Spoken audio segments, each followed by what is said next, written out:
우리 다시 한번 고백합니다. 예수님이 나의 구세주이십니다.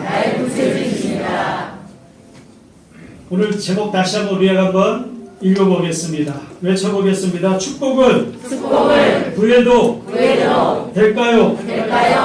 이 축복을 구해도 될까요? 이 말씀으로 함께 우리가 정말로 축복을 구해도 될 것인가 한번 주님 앞에 묻고 응답받는 시간 되기를 바랍니다. 아멘. 이 코비드19 이 코로나의 근원지가 되는 이 확산의 근원지가 되는 신천지가 그 집단이 교회로 오해가 돼서 이 땅에 있는 모든 교회들이 굉장한 공경을 처할 때였습니다. 인터넷에 나타난 기사를 하나 봤는데 그 기사의 댓글에 이렇게 기록이 되어 있습니다. 교회가 문제야. 교회가 윤리적으로 도덕적으로 더 깨끗하고 윤리를 추구해야지 맨날 같이 복만 구하기 때문에 교회가 문제야. 이제는 교회가 더 이상 복만을 구하지 말고 윤리적이고 도덕적으로 나가는 것이 올바른 길이야. 이런 주장의 글이 제 눈에 들어왔습니다. 우리 사랑스러운 성도 여러분들은 어떻게 생각하십니까? 우리가 하나님을 믿고 교회에 나와서 하나님 앞에 간절히 축복을 구하는 것이 그렇게 잘못된 일일까요? 그렇지 않으면 이 주장과 같이 교회가 축복을 구하기보다는 윤리적이고 도덕적으로 나가는 것이 올바른 것일까요? 대중의 그리스도인들 가운데도 일부는요, 교회가 축복만을 구하기 때문에 기복이다 라고 얘기하면서 우리 스스로가 부끄럽게 여기는 그런 사람들도 일부 있습니다. 그렇다면 정말로 우리는 하나님 앞에 축복을 구해도 될까요? 이 부분에 대해서 우리가 명확하게 하나하나 정리가 되지 않으면 주변 사람들의 말에 끊임없이 좌절하고 낭망해서 축복 자체를 구하지 못하는 연약한 사람이 될 수밖에 없다는 것입니다. 따라서 우리가 하나님 앞에 축복을 구해도 될 것인가라는 이 믿음의 삶, 이 믿음의 고백 안에 두 가지를 우리는 지불해야 합니다. 첫 번째는 하나님께서 함께 하시는 이 교회가 바로 축복을 주는 신앙인가라고 하는 질문을 던져봐야 합니다. 성경에는 정말로 교회에 나와서 하나님을 찾고 나가면 축복을 주시는가 안 주신가를 분명하게 기록되어 있기 때문에 그렇습니다. 하나님께서 만물을 창조하시고 그 창조 가운데 티끌로 사람을 지으셨습니다. 아담과 하와를 짓고 하나님께서 처음 하신 행동은 어떠한 것이었냐? 바로 아담과 하와에게 복을 주셨다는 것입니다. 창세기 1장 27절에서 28절입니다. 하나님이 자기 형상, 곧 하나님의 형상대로 사람을 창조하시되 남자와 여자를 창조하시고 하나님이 그들에게 복을 주시며 하나님이 그들에게 이르시되 생육하고 번성하여 땅에 충만하라. 땅을 정복하라. 바다의 물고기와 하늘의 새와 땅에 움직이는 모든 생물을 다스리라 하시니라. 하나님께서 처음 아담과 하와를 짓고 하신 첫 번째 일은 바로 인간에게 복을 주셨다는 것입니다. 바로 축복하셨다는 것입니다. 그래서 아담과 하와는 그 복을 받아서 하나님이 만드신 에덴에서 기쁨의 삶을 살아갔다는 것을 이야기합니다. 따라서 하나님의 첫 출발은 자신이 이 땅 가운데 복을 주시는 분이라는 것을 계시하면서 시작된 것이 바로 하나님의 첫 출발이라는 것입니다. 그래서 하나님은 창조하시고 무엇이라고 고백하시냐? 힘이 좋았더라고 이야기하십니다. 그렇다면 지금 우리가 살아가면서 보게 되는 이 가난과 고통, 이 절망과 이 아픔, 이 또한 전쟁과 이 공포의 위협들은 어디에서 나온 것일까요? 바로 하나님이 복 주신 것을 배반하고 철저하게 하나님을 멸시하고 하나님께 뒤돌아섰던 아담과 하와를 통해서 그 마귀의 유혹에 빠져 들어감을 통해서 바로 에덴에서 이 땅으로 쫓겨났기 때문에 이 가난과 저주와 절망의 삶이 이루어졌던 것입니다. 따라서 하나님은 복 주시는 하나님이심을 믿으시기 바랍니다. 아멘. 그래서 다윗은 나는 부족함이 없다고 그는 외칩니다. 시편 23편 1절에 2절입니다. 야훼는 나의 목자시니 내게 부족함이 없으리로다. 그가 나를 푸른 풀밭에 누이시며 쉴만한 물가로 인도하시는도다.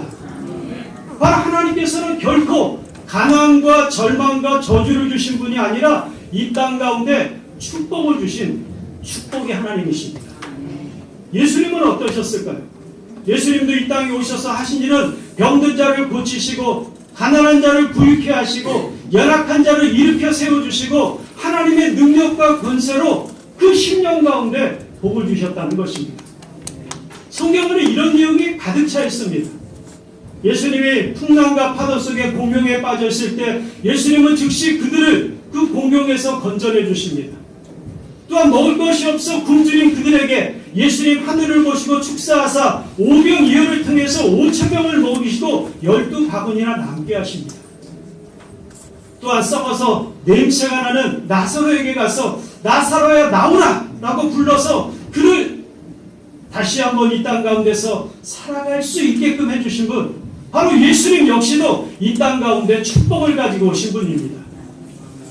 무엇보다 중요한 것은 예수님이 갈보리 십자가에 올라가 철저하게 그 몸이 찢기시고 그 깨어진 몸과 흘리신 보혈을 통해서 여러분과 저들의 모든 죄를 다 청산하시고 오늘도 예수 그리스도를 믿는 자에게 영원한 생명의 복을 주신 것, 그것이 바로 예수님의 능력임을 믿으시기 바랍니다. 이것뿐일까요? 예수님은 부활 승천하셔서 하나님 우편에 앉아 계시면서 예수님과 똑같은 보혜사를 이 땅 가운데 보내주셨습니다. 요한복음 14장 16절입니다. 내가 아버지께 구하겠으니 그가 또 다른 보혜사를 너희에게 주사 영원토록 너희와 함께 있게 하리니.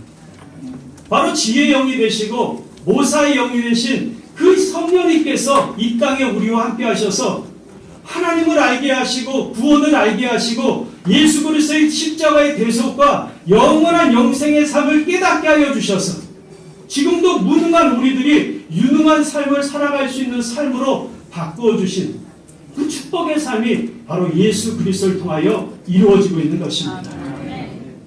우리가 무능해도 괜찮습니다.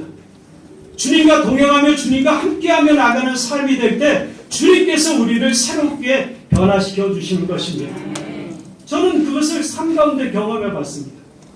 제가 목회를 신학을 하기 전에 저 회사의 명령에 따라서 천안에 가서 다른 큰 회사와 함께 연합해서 이루는 하나의 프로젝트를 정산하며 나가는 그런 시간이었어요.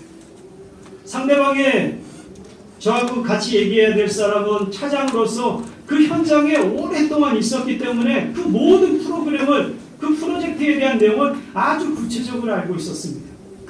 근데 저는 본사에서 끊임없이 근무하다가 어려운 현장이 있으면 그곳에 가서 해결하고 나면 또 본사에서 다른 쪽으로 나가게끔 그런 과정이 있었어요. 저는 반지 얼마 되지 않았습니다. 1년도 채 안 돼서 이제는 그 현장의 모든 내용을 파악하고 있는 순간인데 이제 그 회사와 정산을 하라고 하는 것입니다. 그런데 이런 소문까지 막 들려옵니다. 제가 본사에서 모셨던 분들이 김 과장이 저쪽 상대편 회사하고 뭔가 뒤에서 거래가 있어서 저 상대편 회사를 더 좋게 하게 만든다고 하는 소리가 있어. 제 밑에 있던 한 대리가 와서 조용히 저를 부르면서 얘기를 하는 겁니다. 저는 너무나 마음이 아팠어요. 정말 밤늦게까지 서류를 보면서 준비했는데 이런 이야기를 내가 들어야 될까? 그런데 아무리 상대방 그 차장님을 비교하면 제가 알고 있는 내용이 너무나 몰랐습니다. 제가 어떻게 했을까요? 제가 최선을 다해서 준비하면서 성령님 앞에 은혜를 구했습니다. 성령님 도와주세요. 제가 이런 처지에 빠지고 이런 공경에 있으며 이 모든 것을 파악하는 게 너무나 어렵습니다. 성령님 도와주세요. 그래서 정산하는 날 본사에서 제가 모셨던 분들이 다 내려오고 상대방도 와서 정산을 합니다. 저는 그 자리에 빠져 있었어요. 그런데 웬걸 들려오는 소리가요, 저쪽에서 나름대로 좋게 해서 자신들이 다 가져가려고 했던 것을 다 저희 쪽으로 오게 돼서 저희 쪽 이득이 너무나 많아지게 되는 거예요. 저는 하나님께서 그렇게 일하시는 것을 눈으로 목도했던 사람입니다. 하나님 앞에 구하고 찾고 두드리니까 하나님께서 연약과 나약과 부족에 무능한 저를 그 유능한 차장님을 이길 수 있는 힘으로 바꿔주신 것입니다. 나중에는 본사에서 오셨던 제가 모셨던 분들이 김 과장 미안해 우리가 오해했어. 그 말을 듣는데 마음에 묵혀있던 그 모든 슬픔과 연약함이 싹 녹아지는 그런 경험을 통해서 하나님 앞에 부르짖고 기도하고 찾고 두드리면 반드시 주님께서 도와주신다고 하는 확신의 삶을 갖게 되었습니다. 그런 믿음의 삶으로 나가시기를 주님의 이름으로 축복합니다. 성령님께서는 끊임없이 우리에게 은혜와 지혜와 능력으로 역사하여 주십니다. 따라서 사도 바울도 이야기합니다. 빌립보서 4장 13절입니다. 내게 능력 주시는 자 안에서 내가 모든 것을 할 수 있느니라. 이 엄청난 능력의 축복이 오늘도 예수 그리스도 안에서 찾고 두드리고 구하는 믿음의 사람들에게 하나님께서 한없이 부어주신다는 것입니다. 여기 계신 사랑스러운 우리 성도 여러분이 부족하다고요? 걱정하지 마시기 바랍니다. 괜찮습니다. 예수 그리스도 그분 한 분만을 의지해서 믿음으로 구하고 찾고 나간다면 그분께서 행하시는 그 놀라운 기적을 우리 역시도 여기 계시는 성도님들도 다 볼 것이라 믿습니다. 바로 그것이 하나님이 우리에게 주신 축복의 삶입니다.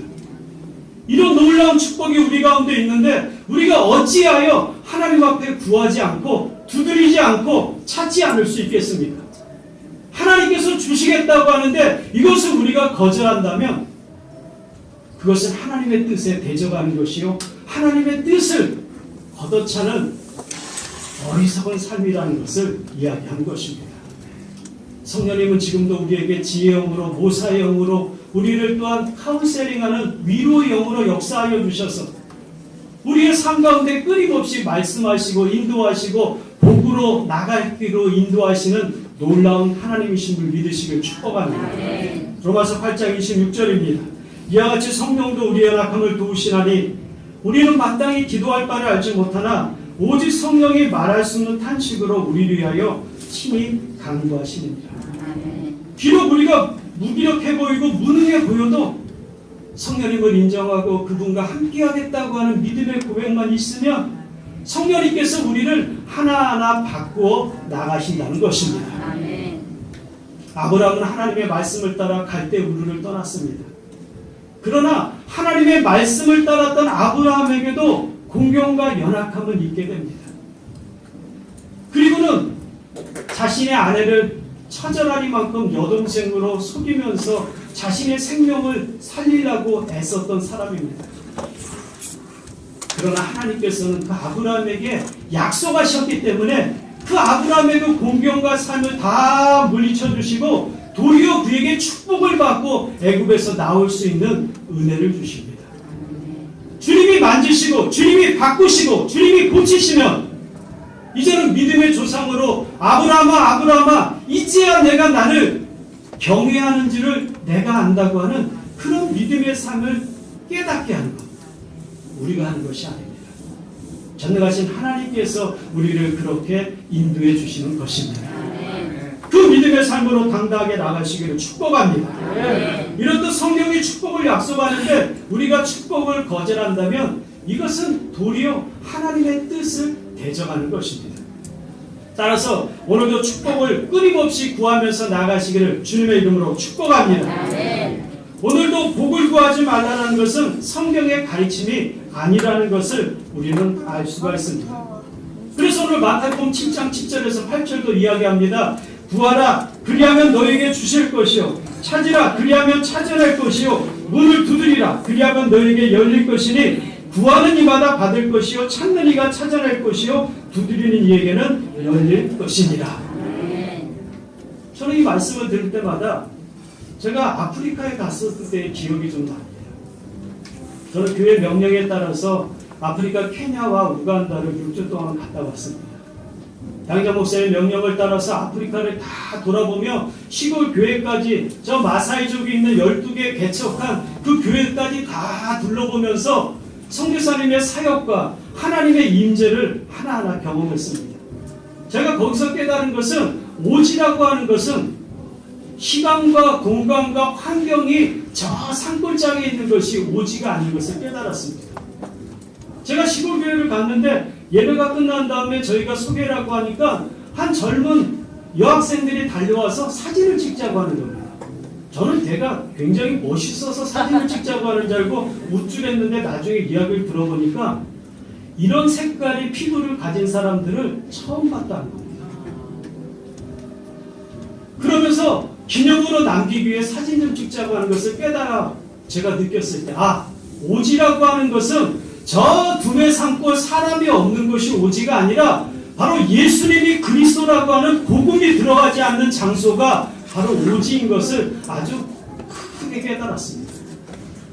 우리 각 성교회에서 또 본부에서 선교사님들을 돕고 하나님의 영광을 드리며 나가는 것은 그 선교사님들이 산골 두메의 산골에 있는 것이 아니라 아무리 좋은 환경 가운데서 살아가는 사람들이 있는 곳에 선교를 할지라도 그분들이 복음을 모르면 바로 그것이 오지기에 단지 가난한 분만을 섬겨 나가는 것이 아니라 잘 살고 사람들이 떵떵거려도 복음이 없는 그곳에 있는 선교사님들을 끊임없이 섬기면서 후원하시기를 주님의 이름으로 부탁을 드립니다.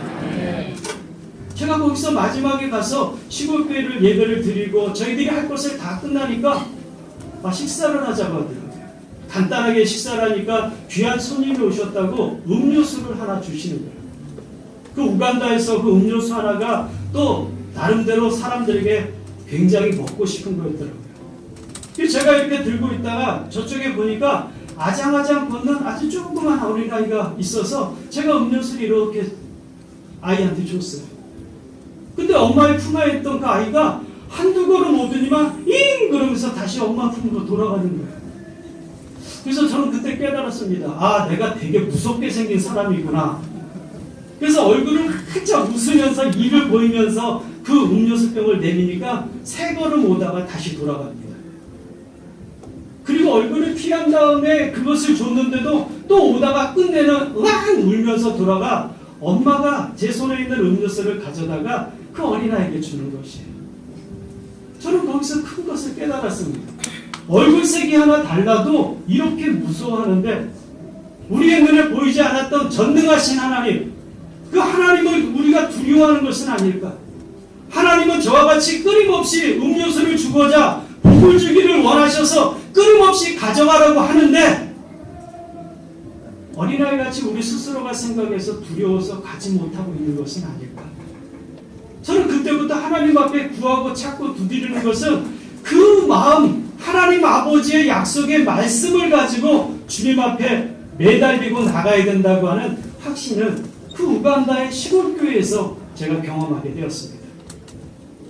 하나님께서는 지금도요, 우리에게 하나님의 축복과 하나님의 능력과 하나님의 권세로 물붓도 부어주기를 원하십니다.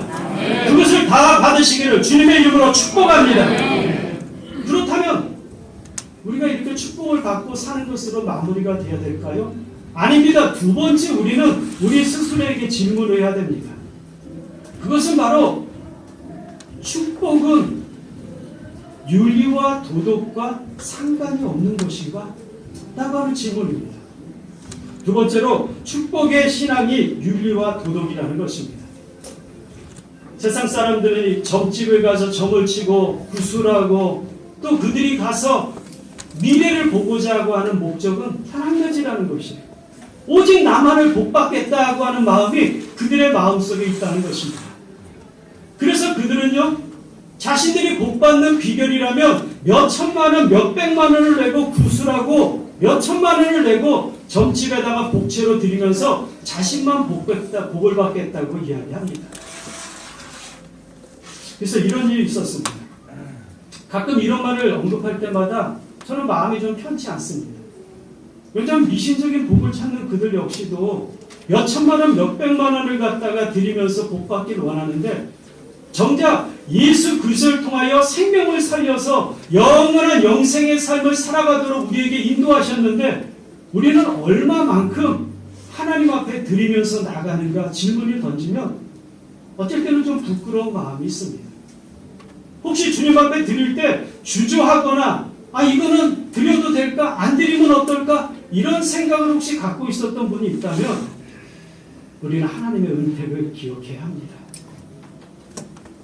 예수 그리스도 안에서 우리는 구하고 찾고 두드리며 나가는 신앙이 바로 기독교의 축복의 신앙이라면 우리 역시도 은택을 잊지 않는 삶으로 살아가는 것, 그것이 필요하다는 것입니다. 시편 103편 1절에서 5절입니다. 내 영혼아 야훼를 송축하라. 내 속에 있는 것들아 다 그의 거룩한 이름을 송축하라. 내 영혼아 야훼를 송축하며 그의 모든 은택을 잊지 말지어다. 그가 내 모든 죄악을 사하시며 내 모든 병을 고치시며 내 생명을 파멸해서 속량하시고 인자와 긍휼로 간을 씌우시며 좋은 것으로 내 소원을 만족하게 하사 내 청춘을 독수리같이 새롭게 하시는도다. 이 약속의 말씀을 축복으로 우리가 받아들인다면 하나님 앞에 드림에 주저하지 마시기를 축복합니다. 하나님 앞에 온전히 드려 나갈 때 주님의 놀라운 승리의 삶이 우리 가운데 이루어지게 되는 것입니다. 그렇다면 이 축복의 이 미신적인 복을 위해서 자신의 유익을 위해서 몇 천만 원, 몇 백만 원을 들여 나갔던 그들이 어떠한 삶을 삽니까? 이들은 자신의 유익을 위해서는요, 상대방을 끊임없이 속이며 윤리와 도덕을 헌신짝처럼 내던지고 나가는 것을 우리는 보게 됩니다. 최근에 이런 일이 있었습니다. 무속인인 이모 씨는요, 2011년 3월부터 이듬해 9월까지 박모 씨에게 구술하지 않으면 남편에게 귀신이 붙어서 화를 당하고 이혼할 것이라고, 또 교통사고 난 삼촌이 죽게 될 것이라고, 자녀가 제대로 성공하지 못할 것이라고 끊임없이 두려움과 염려를 줘서 33차례나 복제를 받아낸 금액이 자그마치 1억 6,502만 원이었다고 합니다.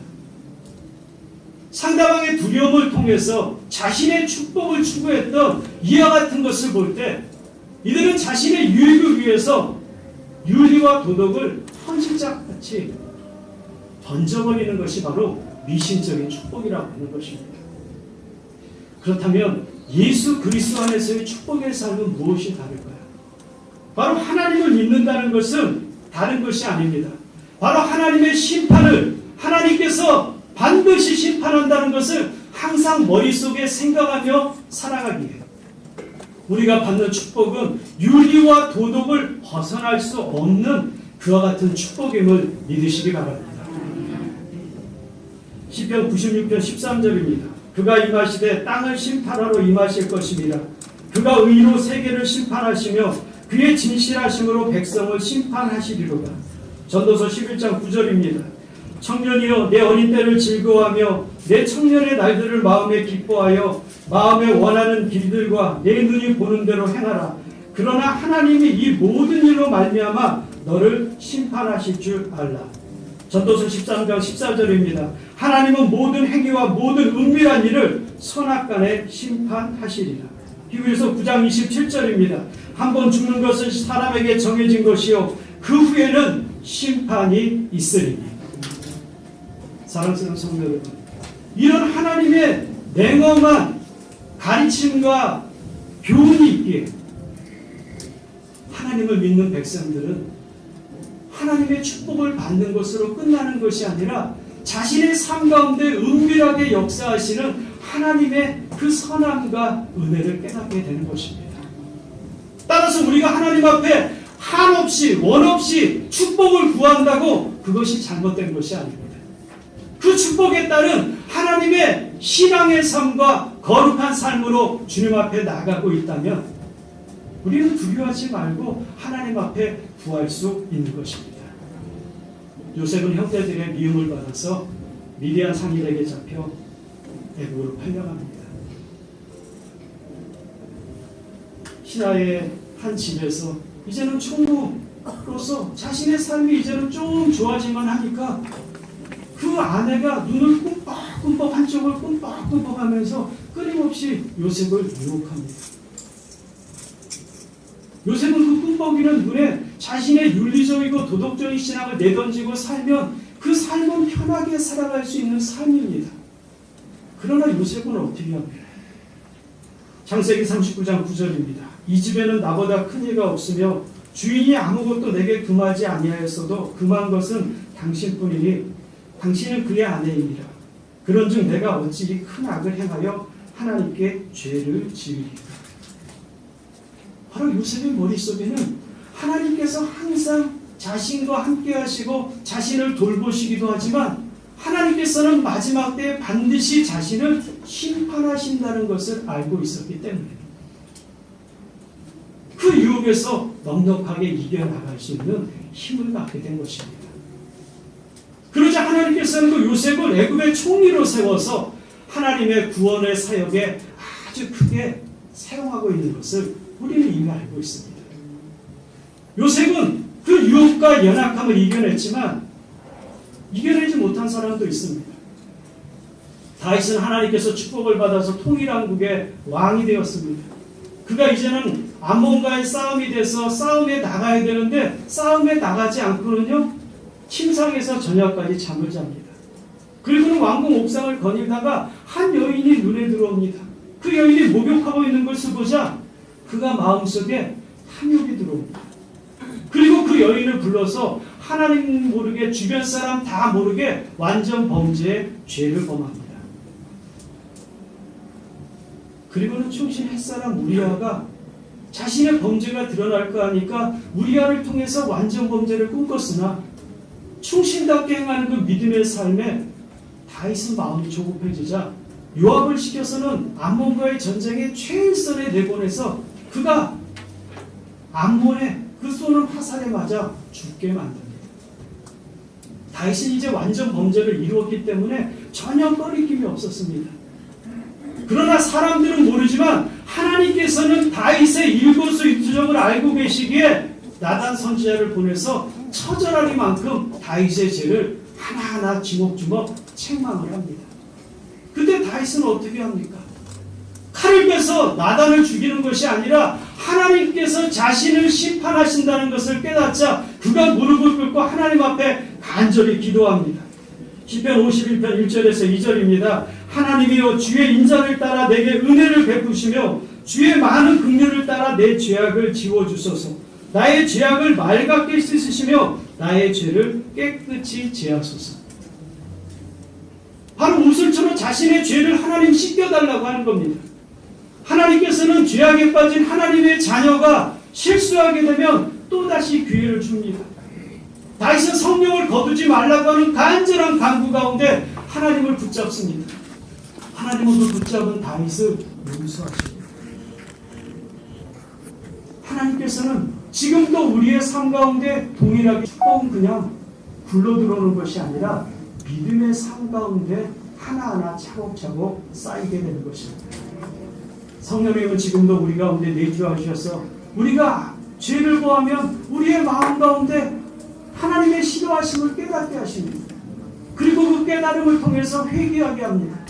그리고 회개하고 주님 앞에 나오면 하나님께서는 다시 성령님의 사랑과 은혜를 통해서 우리가 하나님의 살아계심을 다시 한번 경험하게 하는 것입니다. 저는 그래서 여의도 순복에 처음 나왔을 때 지금은 천국 가신 우리 영산 우리 원로 목사님의 그 감정이 지금도 머릿속에 계속 남습니다. 영천시장에서 생선을 팔던 아주머니가 이제는 전도를 받고 교회에 나왔는데 교회에 나오니까 끊임없이 예전과 다른 삶이 된 겁니다. 옛날에는 생선이 좀 상했어도 이거 오늘 띄운 겁니다. 싱싱한 겁니다 하면서 팔았는데 교회에 나와서 성령님이 내 안에 들어오셨다고 하는 그 선포된 말씀을 깨닫게 되자 이제는 생선을 파는데 그렇게 못 파는 거예요. 그래서 하루는 전도사님이 하셨던 원로 목사님을 찾아와서 전도사님이 나 이제 교회 나오지 않겠습니다. 무슨 이야기입니까? 하자. 이제는 내가 부자가 돼서 먹을 살만 하면 교회에 나오겠습니다. 그 얘기를 들어보니까 옛날에는 속여서도 팔고 그랬는데 지금은 성령님이 내 안에 계신다고 하니까 속일 수가 없다고 하는 그 마음 때문에 너무나 괴로워서 나는 교회를 안 나오고 싶다. 이렇게 얘기했다는 것입니다. 원로 목사님이 그것이 바로 예수 그리스도 안에서 새로운 피조물로 바뀌어 나가는 것입니다. 세상에서는 손해보는 것 같고 뭔가 빼앗기는 것 같지만 그 손해보고 부족한 모든 것을 전능하신 하나님께서 다 채워주실 것이니까 흔들리지 마시고 주님 앞에 나와 더 믿음으로 나가라고 하는 그 말씀을 듣고 이 아주머니가 하나님 앞에 진정으로 변화된 삶으로 나가 그 어려운 때에 딸들이 다 미국에 가서 아주 훌륭하게 성장하고 가정을 가졌다고 하는 그런 간증이 저는 교회 처음 나왔을 때 마음속에 너무나 충만하게 느껴지게 되었어요. 지금도 성령님은 우리 안에 거하십니다.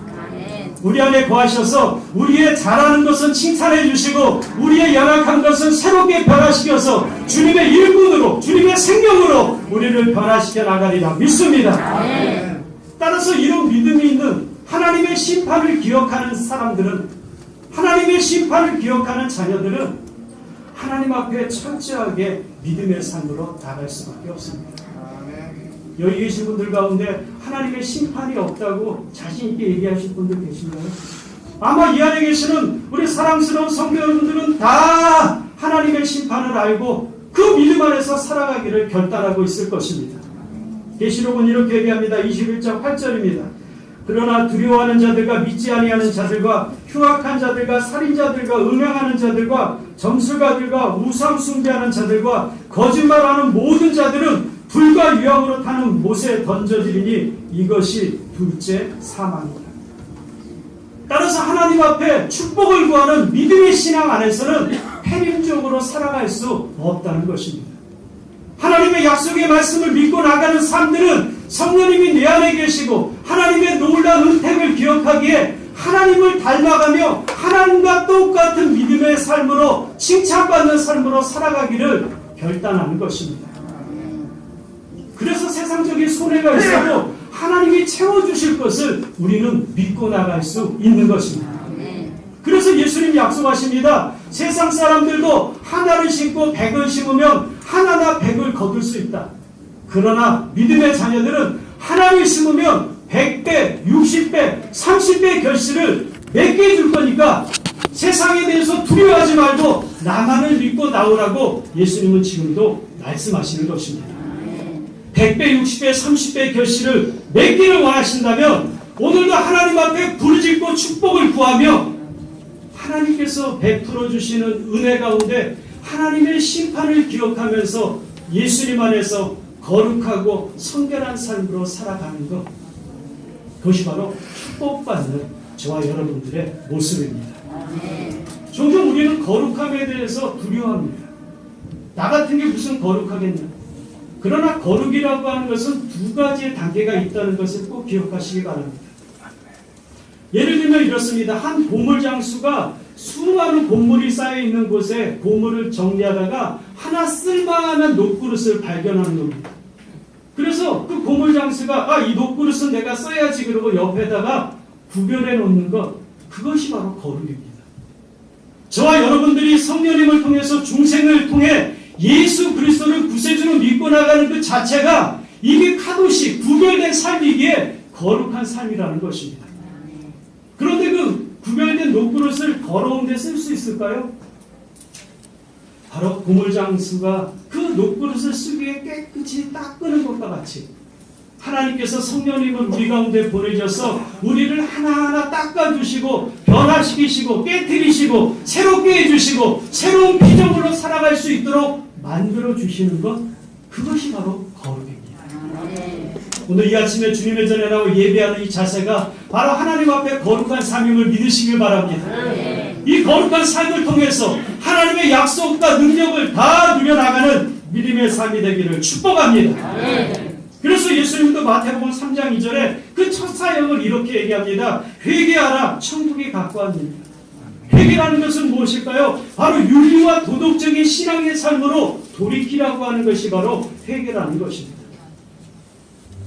따라서 예수 그리스도를 믿고 예수님 안에서 하나님이 준비하신 영원한 축복을 갖고 나가는 삶은 결코 윤리와 도덕을 벗어나거나 폐륜적으로 살아갈 수 없다는 것을 성경은 분명하게 우리에게 이야기하고 있는 것입니다.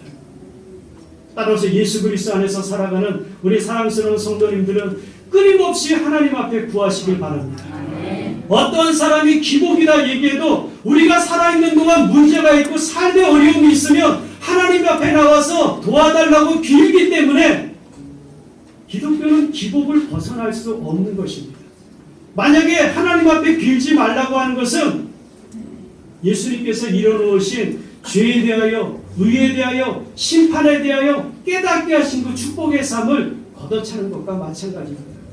예수님이 이 땅에 오신 그 목적과 삶을 철저하게 대적하는 것이기에 하나님 앞에 축복을 구하는 것, 그것이 바로 진정한 믿음의 축복임을 믿으시기 바랍니다. 아멘. 그래서 요한복음 16장 7절에서 8절을 이렇게 얘기합니다. 그러나 내가 너에게 실상을 말하노니 내가 떠나가는 것이 너에게 유익이라. 내가 떠나가지 아니하면 보혜사가 너희에게 오시지 아니할 것이요 가면 내가 그를 너희에게 보내리니 그가 와서 죄에 대하여 의에 대하여 심판에 대하여 세상을 책망하시리라. 지금도 성령께서 내 안에 들어오셔서 잘한 것에 대해서는 엄청난 하나님의 축복으로 채워주시고 하나님의 백성이 잘못 길로 가면 성령님께서는 우리의 마음을 돌이켜서 주님 앞에 돌아오게 해주시는 것입니다. 그렇게 우리가 하나님 앞에 구하는 것입니다. 하나님 이 시간에도 하나님의 능력으로 채워주시옵소서. 하나님 권능으로 우리 가운데 부어주시옵소서. 이렇게 찾고 두드리는 것이 결코 비윤리적이거나 비도덕적이거나 폐륜적인 삶이 아니라는 것입니다. 오늘도 주님 앞에 우리의 심령을 새롭게 씻고 성령님이 인도하시는 그 은혜를 기억하면서 넉넉한 주님의 복을 다 누려나가시기를 주님의 이름으로 축복합니다. 아멘. 말씀을 마무리합니다. 세상에서는 끊임없이 기독교인들에게 윤리와 도덕을 이야기합니다.